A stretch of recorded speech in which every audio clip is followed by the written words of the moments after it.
மேஷராசிக்காரர்களுடைய குணங்களுக்கும் முருகருக்கும் என்ன தொடர்பு இருக்கு சார்? நிச்சயமா மேஷம் அப்படின்னு சொன்னா வேகம், முருகப்பெருமான் அப்படின்னு சொன்னா வேகம். மேஷம் அப்படின்னு சொன்னா சக்தி, முருகப்பெருமான் சொன்னா ஆறுமுக சக்தி அப்படின்னு சொல்றோம்.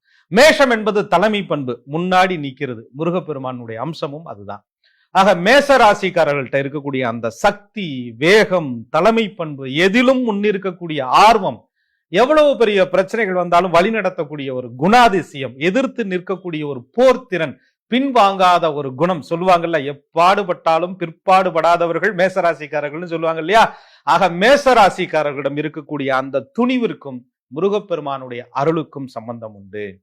மேஷம் என்பது செவ்வாயினுடைய ஒரு ஆளுமைக்கு உட்படக்கூடிய ஒரு வீடாக இருப்பதனால இவர்கள்ட்ட நிறைய அந்த எந்த விஷயத்தையும் உடனே செய்யக்கூடிய ஆற்றல் இருக்கு.